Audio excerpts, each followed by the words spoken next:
नमस्कार दोस्तों। चेतन भगत ने एक जो उसको मुहिम चला दी है भारत के खिलाफ।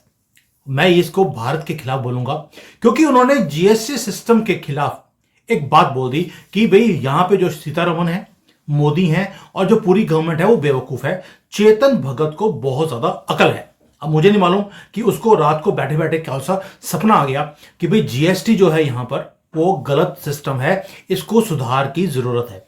मैं मानता हूं कि हर सिस्टम के अंदर सुधार की जरूरत होती है, लेकिन जिस तरह से उसने समझाया है उसके ऊपर आज बात करेंगे। और चेतन भगत ने जैसे ही मोदी जी को और सीताराम को उन्होंने कटघरे में खड़ा किया, रविश कुमार ने रविश फैलाना शुरू कर दिया। यानी कि रायता जो खुद बना हुआ है उसने रायता फैलाना शुरू कर दिया, इसलिए उसको रविश कुमार बोला जाता है। अब इसके वो बात करते हैं कि यार इसमें सच्चाई क्या है। क्या जीएसटी में वाकई में इतनी प्रॉब्लम्स हैं जितनी बोली जा रही हैं, और अगर है तो कैसे हैं?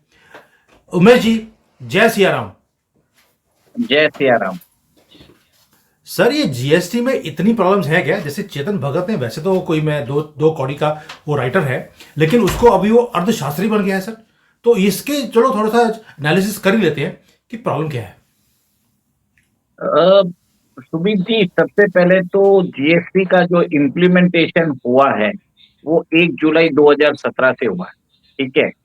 और स्टार्टिंग में जब मुझे याद है कि फर्स्ट मंथ कलेक्शन था अराउंड 86,000 करोड़, और आज कलेक्शन हो रहा है 1,70,000 या 1,80,000 करोड़ हो रहा है। और मेरे हिसाब से जल्दी ये 2 लाख करोड़ मंथली हो जाएगा। तो एक तरह से 5-6 साल में कलेक्शन तो डबल हो चुका है, आपने देखा ही है। ठीक है। उसके बाद जीएसटी कलेक्शन बढ़ रहे हैं। ठीक है। आपने भी देख लिया, इकोनॉमी डाउन रही है। Last year second quarter of 23-24 हमारी ग्रोथ थी 8.1%। इस बार 5.4% हुई है। ठीक है। लोगों के हाथ में डिस्पोजेबल इनकम नहीं है। ठीक है। और यहाँ पे आपने देखा है कि एफआईआई रोज स्टॉक मार्केट में अपना माल बेच रहे हैं। ठीक है। आप सोचिए, एक कंट्री की फिनांस मिनिस्टर है, जब आके वो जीएसटी के डिसीजन जस्टिफाई करती है, जिसमें वो पॉपकॉर्न का एग्जांपल देती है, वो भी लाइव मीडिया में, तो क्या एक संदेश आप भेज रहे हैं? आप सोचिए, when you have people like, जब शक्तिकांता दास अगर कोई स्टेटमेंट देते हैं तो how the people react, and Nirmala Sitharaman जब स्टेटमेंट दे रही है तब कैसे पीपल रिएक्ट कर रहे हैं। आज उनके खिलाफ सोशल मीडिया में मीम्स बन रहे हैं, उन्होंने मजाक बना के रखा। तो मेरे हिसाब से what she has done is not in the best interest of the country.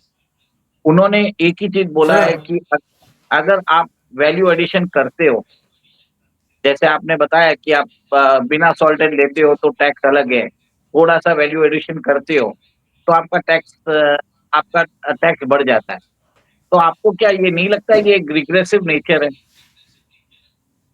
क्योंकि अगर आप सर देखिए चाइना में बताइए, मेरी व्हाट बात what they are doing, what the government is doing is very clear. कि भाई जो तो सड़क के ऊपर, क्योंकि वहां पर तो सॉल्टेड पॉपकॉर्न या प्लेन पॉपकॉर्न बिकता है, उसके ऊपर 5% टैक्स है। लेकिन जो मॉल है, जैसे पीवीआर है, जहाँ पे मूवीज आप देखने जाते हैं, वहां पर जो पॉपकॉर्न होता है उसमें थोड़ी सी शुगर मिलाई होती है, जिसको हम कैरामलाइज बोलते हैं पॉपकॉर्न्स। उसके ऊपर 18% टैक्स है। जो आदमी 500-600 रुपए की टिकट खरीद रहा है वो उसके ऊपर 18% टैक्स दे सकता है, और देना भी चाहिए। लेकिन जो सड़क वाला है उसके ऊपर 5% ही है। मुझे नहीं लगता कि जो सड़क वाला है वो 5% लेता भी होगा। बट एक उन्होंने एक क्लासिफिकेशन कर दिया। भाई अगर उन्होंने दो क्लासिफिकेशन किया है, दैट मीन्स कि फाइनेंस मिनिस्टर बेवकूफ है। देखिए, मैंने आपको एक ही चीज पूछा है, अगर आप वैल्यू एडिशन करते हो, जो जीएसटी के अंदर आप देख लीजिए बहुत जगह, अगर आप वैल्यू एडिशन करते हो तब टैक्स बढ़ जाता है। तो अब इस देश में एक ही मैसेज दिया जा रहा है, अगर आप वैल्यू एडिशन करोगे तो आपके ऊपर टैक्स बढ़ाया जाएगा। तो आपका जो इनिशिएटिव है, मेक इन इंडिया, आत्मनिर्भर इंडिया, सेल्फ रिलायंट इंडिया, ये जो स्लोगन जो प्रधानमंत्री बोल रहे हैं, तो इसकी समझ शायद सीतारामन जी को कम है। क्योंकि आप अगर आज इंडस्ट्री लगा रहे हो और आप अगर वैल्यू एडिशन कर रहे हो तो आपको क्या टैक्स ज्यादा भरना पड़ेगा? तो मेरे हिसाब से, आप जैसे आपने भी थोड़े दिन पहले बताया था कि भारत के बहुत सारे उद्योगपति चाइना आके यहाँ पे कॉन्ट्रैक्ट मैन्युफैक्चरिंग कराते हैं, अपने नाम से ब्रांड के नाम से वो लोग पैकेजिंग कराते हैं, इंडिया में इंपोर्ट करते हैं और आराम से बेच रहे हैं। और आपने तो ये भी बोला था 10 से 20% लेस इनवॉइसिंग हो रही है। अगर सर मेरा तो एक ही चीज़ रहेगा, मैं इंडियन ऑफिशियल से, टैक्स सिस्टम से इतना भेजा-मारी करने की क्या ज़रूरत है? मैं सीधा ही चाइना आऊँगा, आपको पकड़ूँगा, सीधा बेस्ट ऑफ द बेस्ट देखूँगा कौन-सी फैक्ट्री मुझे बेस्ट चीज़ दे रही है। मेरा सारा जो फ़ोकस है will be on selling the goods, expanding my market share. मैं यहाँ पे इंडस्ट्री लगाऊँ, फिर बाद में उसमें वैल्यू एडिशन करूँ और उसमें वैल्यू एडिशन में मैं फिर जीएसटी ऑफिस जाके उनके नोटिसेस आते हैं, अब्सर्ड नोटिसेस, उसको मैं डील करूँ। Why will I do that? यहाँ पे कॉस्ट ऑफ कंप्लायंस कितना बढ़ गया है, ठीक है? अब्सर्ड सर नोटिसेस आ रहे हैं। अगर सर सर एक अगर सेकंड, जो लोग सर हैं, एक सेकंड। अगर लोग टैक्स को चोरी ना करें और ईमानदारी से वो सारा कुछ करते रहें तो गवर्नमेंट को भी करने की जरूरत नहीं है। मैं आपको सिंपल एग्जांपल देता हूं। अगर आप कभी भी दिल्ली से किसी भी हाईवे पे चले जाइए, आपको सारे के सारे ढाबे जो हैं वो पॉलिटिशियंस के दिखते हैं। वो आपको वहां पर 18% जीएसटी लगाकर आपको बिल दे देंगे और आपके निकलते ही वो बिल को फाड़ देते हैं। वो 18% उनकी जेब में जाता है। अगर ये सारे लोग ये काम ना करें तो ये गवर्नमेंट को भी इतनी रेगुलेशंस और इतनी कॉम्प्लेक्सिटी रखने की जरूरत नहीं है। सर यहां पर लोग भी ईमानदार नहीं है तो गवर्नमेंट ने भी अगर सिस्टम सिंपल बनाया था तो लोगों ने उसका जो उसको बोलते हैं कि दुरुपयोग करना शुरू कर दिया। इसलिए जो कॉम्प्लेक्सिटीज हैं उसको इसलिए बनाया जाता है ताकि लोग सीधे रास्ते पे चलें, लेकिन लोगों को सीधे रास्ते पे चलना आता नहीं है, इसलिए गवर्नमेंट के खिलाफ ये सारी मुहिम है। सर एक ही चीज़ है सर, मैं खुद जीएसटी रिटर्न्स फाइल करता हूँ, मुझे भी मालूम है। कितने बार तो वेबसाइट चलता नहीं, ठीक है? आप और जितनी ज़्यादा कॉम्प्लेक्सिटीज़ उन्होंने कर दिया है, रोज़ रूल्स चेंजेस कर रहे हैं और आप जिस हिसाब से बात कर रहे हैं कि 18% जीएसटी कलेक्ट करते हैं और वो लोग भरते नहीं हैं। सर बिल तो इश्यू होते ही है ना, सरकार ने मैकेनिज़्म बनाया भी है कि आप अपना बिल अपलोड करिए, आपको कुछ बेनिफिट्स भी मिलेगा for tracking all this things. तो सर ये रिपोर्टिंग सिस्टम सरकार क्यों नहीं करती है? ठीक है? सारे जगह वो हाईवेज़ पे क्यों नहीं लगाती है? अगर आप इसका बिल ले रहे हो क्या? तो एक तरह से कस्टमर को जागरूक करिए ना। आपकी जो एंटायर मशीनरी है, it is bent upon to send absurd notices to the SSC. ये आप एक ही चीज़ देखिए, आरसीएम के ऊपर, वो रेट के ऊपर एक अलग ही एक रूल लगा देते हैं। लोगों का वर्किंग कैपिटल नहीं रहता है सर, आप वो बताइए। जितनी बार इन्वर्टेड स्ट्रक्चर में उनको जो रिफंड मिलना रहता है, वो नहीं मिल रहा है। लोगों को पैसा खिलाना पड़ता है, घूस खिलाना पड़ता है, ये अब्सर्ड नोटिसेस को हटाने के लिए। तो मेरे हिसाब से जहाँ मैंने उद्योगपतियों से बात किया, वो बोलते हैं it is better to go to China, get your work done, वहाँ से माल मँगाओ और यहाँ पे सिर्फ मार्केट शेयर में ध्यान लगाओ। प्रोडक्शन प्रोसीजर्स में, क्लियरेंसेस में इतने प्रॉब्लम्स हैं कि आप पूछिए मत। यहाँ की ब्यूरोक्रेसी में वो एप्लीकेशन ऑफ माइंड नहीं है कि आप इधर बिज़नेस को प्रमोट करो। वो तो यही देखते हैं कि अगर ये आदमी इतना कमा रहा है, मेरा शेयर इतना क्यों नहीं हो सकता? एवरी ईच सर एंड वो फिर एवरी ब्यूरोक्रेसी का डिपार्टमेंट। प्रॉब्लम है। वो फिर प्रॉब्लम ब्यूरोक्रेसी का हो गया। उसमें सीतारमन का या मोदी का कसूर क्या है? भी आपको याद होगा जो जीएसटी 2017 में जब इंट्रोड्यूस हुआ था उसमें सिर्फ 4 स्लैब थे, 5%, 12, 18 और 28। उसके चेंज करने की जरूरत इसलिए पड़ी, जो 5% जो टैक्स था वो सिर्फ जो एसेंशियल आइटम्स होती हैं उसके ऊपर सबसे कम टैक्स रखा गया, और जो जिसको हम लग्जरी गुड्स बोलते हैं उसके ऊपर 28% था। तो अगर ऐसे इन्होंने डिफ्रेंशिएट किया हुआ था, that means there was some thought process behind all this things. लेकिन जब उसकी इंप्लीमेंटेशन नीचे नहीं हुई तभी उसको चेंज करना पड़ा। इन स्लैब्स के ऊपर थोड़ा सा ऊपर नीचे कर कर उन्होंने थोड़ा सा रैशनलाइज करने की कोशिश करी है। लेकिन अगर ब्यूरोक्रेसी नीचे चोर है तो मैं बार बार बोलता हूं आपको चाइना का मॉडल अपनाना पड़ेगा। अगर आप आज चाइना में आकर माल खरीदना पसंद करते हैं, क्योंकि यहां पर ब्यूरोक्रेसी जो भी करप्ट थी उसकी किडनी निकाल ली। जिस दिन भारत में आपने किडनी निकालनी शुरू कर दी इन करप्ट ऑफिशियल्स की, उस दिन ये सारे काम बंद हो जाएंगे और आपको जो हैरेसमेंट है वो भी बंद हो जाएगा। सर स्टेप्स तो आपको लेने पड़ेंगे। Instead of criticising the government, I think the government has now start criticising the bureaucracy openly. Sir पहले तो 4 स्लैब नहीं है, 6 स्लैब है। 0%, 1%, 5%, 12%, 18% और 28%। अभी थोड़े दिन पहले उन्होंने एक और एक टैक्स लगाने की बात कही थी, 35% सिन टैक्स। जिसके अंदर जो आप लग्ज़री गुड्स अगर आप बाई कर रहे हो, अगर आप थोड़ा-सा वैल्यू एडिशन मतलब घड़ियाँ अगर 25,000 से ऊपर आप बाई कर रहे हो, उसके ऊपर जो 28% के स्लैब में है, उसको 35% करने का उन्होंने प्रस्ताव रखा था, जो इस बार उन्होंने एक्सेप्ट नहीं किया है, ठीक है? और आपको बात बता रहा हूँ कि जो बात चल रही थी हेल्थ इंश्योरेंस के ऊपर टैक्स हटाने की, वो जीएसटी हटाने की, उसके ऊपर कोई डिसीजन नहीं लिया। आप सोच लीजिए 2 दिन तक ये बैठ के इतना माथापच्ची करते हैं और 2 दिन के बाद मैडम सीतारमण जी आके पॉपकॉर्न के ऊपर बात करती है। What message are you sending? Nobody is interested in your popcorn. People are interested in abolishing of GST on health insurance premium. Sir ये मिडिल क्लास है जो सब्सिडाइज करता है आयुष्मान भारत योजना जैसी स्कीम्स को। 5 लाख की जो स्कीम जो वर्ल्ड की सबसे बड़ी हेल्थ केयर स्कीम है, जिसमें वो उसको भी सब्सिडाइज करता है। वन सेकेंड उसको पेमेंट भी करता है 18%। थर्ड खुद का और एक चीज है सर, हेल्थ इंश्योरेंस प्रीमियम्स भी डबल हो चुके हैं पिछले 5 साल में। लोगों के पास डिस्पोजेबल इनकम नहीं है। इन्फ्लेशन, फूड इन्फ्लेशन बढ़ चुका है, फ्यूल इन्फ्लेशन बढ़ चुका है। आप छोड़िए इस बार तो बजट के अंदर 23 जुलाई के बाद अगर आपने शेयर्स में डीलिंग करते हो तो लॉन्ग टर्म कैपिटल गेन उन्होंने पहले 10% था, अभी 12.5% कर दिया है। और शॉर्ट टर्म कैपिटल गेन्स 15% था, 20% कर दिया है with in the financial year. आप सोचिए, हर जगह आप लोग ये people are being tax to death. अभी यही हो चुका है। अभी उन्होंने सर सर एक और एक सर, अभी तक तो मैंने कंप्लीट ही नहीं किया है। आप वो भी मुझे प्रॉपर्टी पे इंडेक्सेशन बेनिफिट हटा दिया, ठीक है? आपने इतने सारे टैक्स लगा दिए हैं। When if you want to trade in the stock market, LTCG है, फिर ये क्या बोलते हैं एसटीटी है, फिर बाद में उसके ऊपर और भी प्लेथोरा ऑफ टैक्सेस है सर भारत के अंदर। और एक बताता हूँ, कॉर्पोरेट इनकम टैक्स 25% है, individual tax it is 33%। Last year corporate income tax was 3 lakh crore.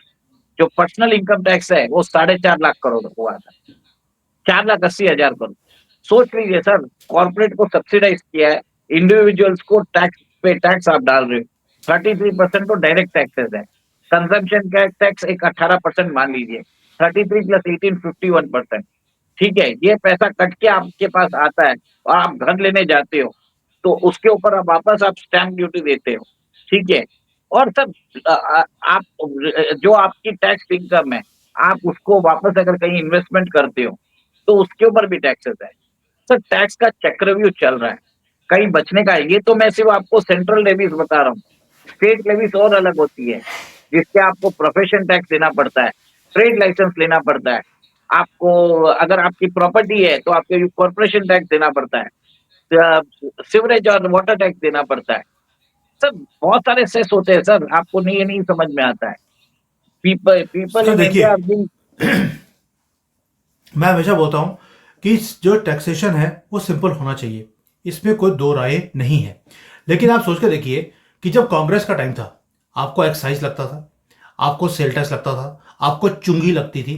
भाई मैंने भी भारत में काम किया है, इवन की फॉर्म लगते थे उसके ऊपर भी रिश्वत देनी पड़ती थी, हर लेवल पर चोरी थी और काम करना इम्पॉसिबल था। उसको रिप्लेस कर कर एक टैक्स है, कोई सेल टैक्स नहीं है, कोई कुछ नहीं है, एक आपके पास जीएसटी है, वैट अलग से लगता था। भाई इतना कुछ था वहां पर कि उसको कंप्लायंस करते करते ही आदमी की जान निकल जाती थी। इसीलिए 2 नंबर में काम होता था, और 2 नंबर में जितना काम होता था उतना ही राहुल गांधी और उसकी फैमिली वो अमीर होती गई। अब आज जब जीएसटी लग गया है तो उन्होंने बोलना शुरू कर दिया ये टैक्स क्यों लगा दिया, और भाई तुम्हारे 10 टैक्सों को खत्म करने के बाद एक टैक्स लगाया है। What is the problem in that? वो ठीक है, उसमें जो स्लैब्स हैं अल्टीमेटली तो ये एक या दो स्लैब्स में कन्वर्ट होना चाहिए, बट यहाँ पे जो पॉलिटिक्स है कि गरीब आदमी बोलता है कि इसको जो अपोजिशन है वो बोलेगी देखिए जी गरीब के ऊपर 18% टैक्स लगा दिया, इसलिए 0, 1, 5 आपको रखने पड़ते हैं, ये आपकी मजबूरी है, जिसको पॉलिटिकल मजबूरी बोलते हैं। अल्टीमेटली तो एक टैक्स होना चाहिए, 17-18% काम खत्म। सर बीच में बात हुई थी 12 और 18 का जो टैक्स लिमिट स्लैब है उसको 15% करके करने का। बीच में तो 2-3 महीने पहले ये सजेशन भी आया था, मीडिया में रिपोर्ट्स भी आ रही थी। पर वो तो छोड़िए, 28% से आगे 35% लगाने की बात हो रही है। मैडम सीतारमन जी जो काम कर रही है, इंस्टेड ऑफ रैशनलाइजिंग वो कम्बरसम कर रही है। और ये अगर 5 साल रह जाएगी, नेक्स्ट टाइम तो राहुल गांधी को कैंपेन करने की जरूरत नहीं पड़ेगी। ठीक है, बीजेपी की टैली 200 के नीचे आ जाएगी, ये भी बोल देता हूँ। Nirmala Sitharaman will be responsible for the electoral defeat of BJP if she continues as the finance minister.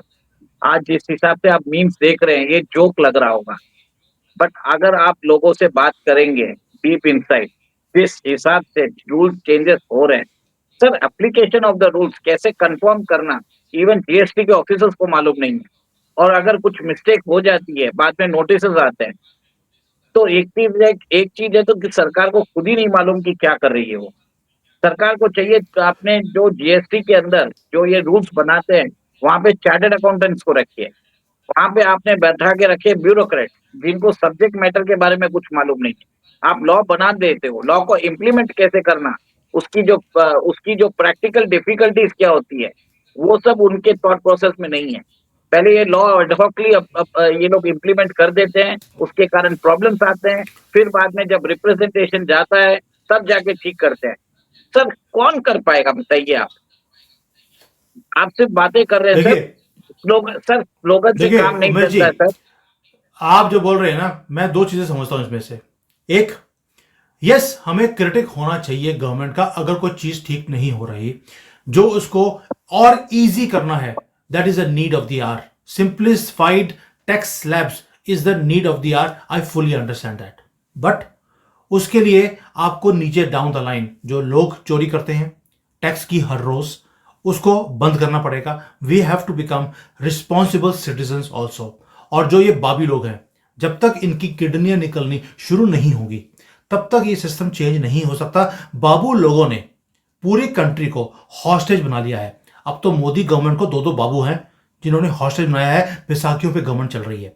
Please understand, ये दोनों बाबू भी कोई कम धूर्त नहीं है। और नीचे जो बाबू हैं जिनको हर रोज हमें फेस करना पड़ता है, उनको कैसे फेस करते हैं उन्होंने, मैं आपको बता रहा हूं, जब मैंने भारत में काम किया, जब वो आप जीएसटी की रिटर्न जमा करवाने की कोशिश होती है ऑनलाइन, वो इसलिए नहीं होती, वो पीछे से तार निकाल देते हैं ताकि आपकी कनेक्टिविटी बन ही ना सके। तो वहां जाकर जब आप रिटर्न फाइल करते हैं मैनुअली जाकर, तो वो आपसे पैसे लेते हैं, या वो बोलेंगे कि एजेंट का जो सिस्टम है वो चल रहा है, अब वहां जाकर रिटर्न फाइल कर सकते हैं। I know all this problems. क्या आपको लगता है कि मोदी और नीचे जो सीतारमन जी हैं उन्हें नहीं मालूम कि सिस्टम में फ्लॉज कहां पर है, कहां पर चोरी होती है? और भाई बाकी छोड़िए, सर केजरीवाल ने जो शराब का घोटाला किया था, क्योंकि वो खुद सिस्टम से आता है, उसने खुद बताया लोगों को कि चोरी कैसे करनी है, and he was helping everybody कि जीएसटी की चोरी कैसे करनी है। Kejriwal was helping the people of Delhi. आप बाकियों को छोड़ दीजिए, जब आपके पॉलिटिशियंस तक यहां तक भी बीच में इन्वॉल्व होंगे तो कुछ ना कुछ कॉम्प्लेक्सिटीज आपको बनानी पड़ेंगी। दैट मीन्स सीतारामन जी जो कर रही हैं वो भी कहीं ना कहीं सही है, because she knows the flaws in the system and in the country. और कहीं ना कहीं जो लोग हैं वो भी सही हैं, उन्हें चाहिए सिंप्लीफाइड टैक्स स्लैब्स। तो इस दोनों को ठीक कैसे किया जाए उसका रास्ता निकालना पड़ेगा। सर सबसे पहले तो सीतारमन जी को हटा के आप पीयूष गोयल को लेके आइए। इंडस्ट्री का डिमांड वो है। You need a chartered accountant. अगर आपके पास प्रपोजल दे तो आपको ब्यूरोक्रेट्स की जरूरत ना हो। बनिया दिमाग क्या करेगा, उसी समय उसका कॉस्ट बेनिफिट एनालिसिस निकाल देगा। रिप्रेजेंटेशन जब आपकी प्रॉब्लम सुनेगा उसके अंदर ही उसको आधा सोल्यूशन नजर आ जाएगा। बाद में तो ब्यूरोक्रेट को ऑर्डर डायरेक्ट करके उसको जीओ पास करवाना। You need a person who has an application of mind to think like a businessman, to think from the point of the investor, to think on the point of from the ease of doing business. आप तो अभी अगर आप सरकार को अभी criticise कर दो तो बीजेपी के वाले तो आज आपको गालियां देना चालू कर देंगे, एंटी नेशनल बोलना चालू कर देंगे। सर एक रैबिट क्राउड है जो टैक्स नहीं भरता है वो सब बोलेगा, पर अल्टीमेटली आपको अगर मेक इन इंडिया और आपको आत्मनिर्भर इंडिया अगर सक्सेस करना है, then you need to rationalise the tax. सिर्फ स्लोगन से काम नहीं चलता आई है एग्री। सर। सर बात करने नहीं, से काम नहीं आई चलता। Agree with you. और आई एग्री एक विद यू कि सिस्टम को रैशनलाइज करना पड़ेगा अगर मेक इन इंडिया या भारत को एक विकसित भारत बनाना है। लेकिन विकसित भारत बनाने के लिए नीचे जो डाउन द लाइन सिस्टम है उसे भी ठीक करना पड़ेगा। उसे ठीक करने के लिए एक ही चीज है, आपको स्ट्रॉन्ग स्टेप लेने पड़ेंगे इन बाबू लोगों के खिलाफ। जब तक इन्हें फ्री हैंड दिया हुआ है, ये जवाई बने हुए हैं कंट्री के कि इनको कोई हाथ नहीं लगा सकता, तब तक ये सिस्टम ठीक नहीं हो सकता। अब ये कैसे होगा, ये गवर्नमेंट के ऊपर है। सर फास्ट ट्रैक सिस्टम उन्होंने इंप्लीमेंट कर दिया गवर्नमेंट ने फॉर ट्रैकिंग, ठीक है। गवर्नमेंट ने ई इनवॉइसिंग चालू कर दिया है।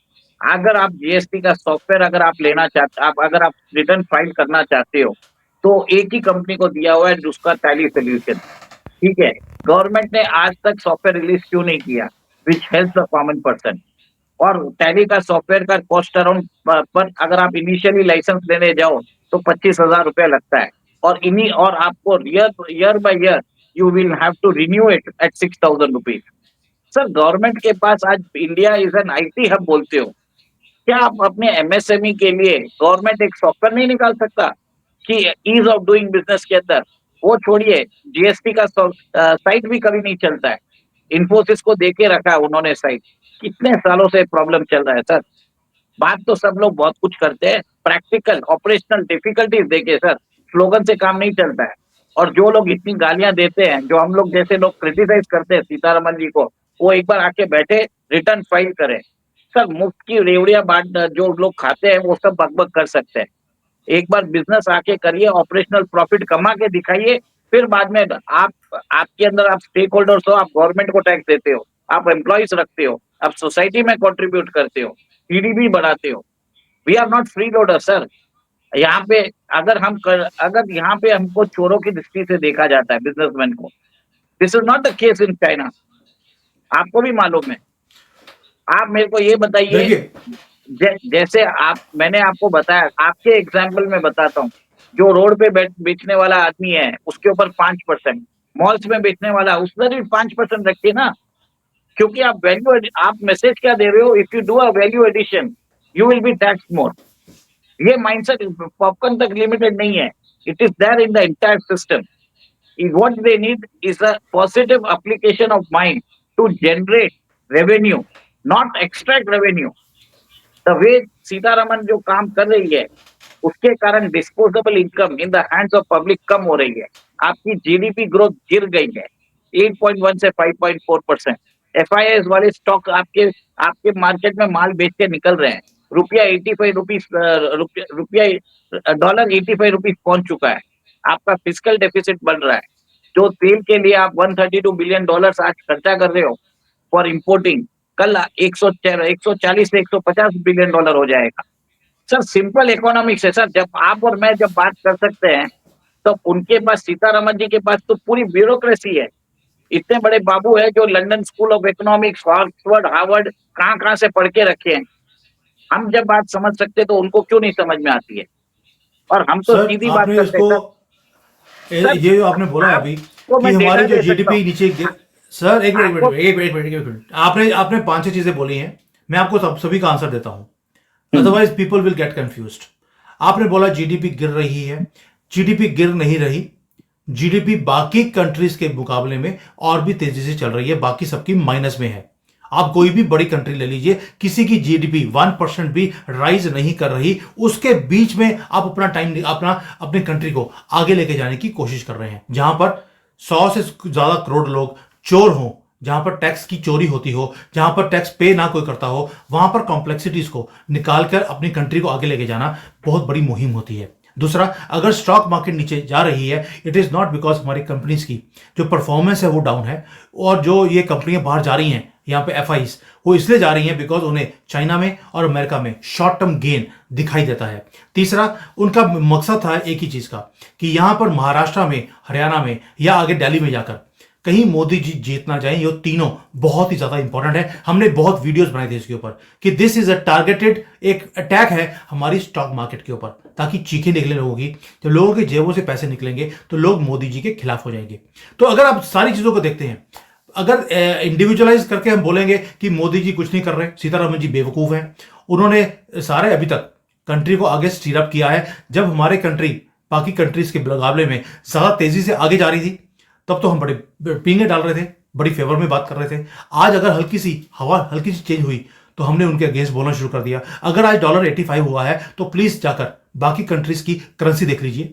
Dollar is becoming stronger. सबकी करेंसी 8 से लेकर 10% नीचे गिर चुकी है। चाइना की भी 10% नीचे गिर चुकी है, सॉरी 5% नीचे गिर चुकी है। हमारी सिर्फ 0.02% नीचे आई है। तो उसमें हमने बोलना शुरू कर दिया, देखिए जी 85 हो गया है। आरबीआई ने तो पहले बोल दिया था, ये एसबीआई ने पहले बोल दिया था ये 92 93 जाएगा क्योंकि ट्रंप आने वाले हैं, he is going to make his dollar stronger. So इसमें सीतारामन जी का कसूर क्या है कि अगर एफआईज बाहर जा रही हैं because they are targeting Indian stock market, और अगर हमारा डॉलर नीचे जा रहा है because Trump is coming, it is not because our policies are not right, it is because there are a lot of international factors which are also responsible for all these things।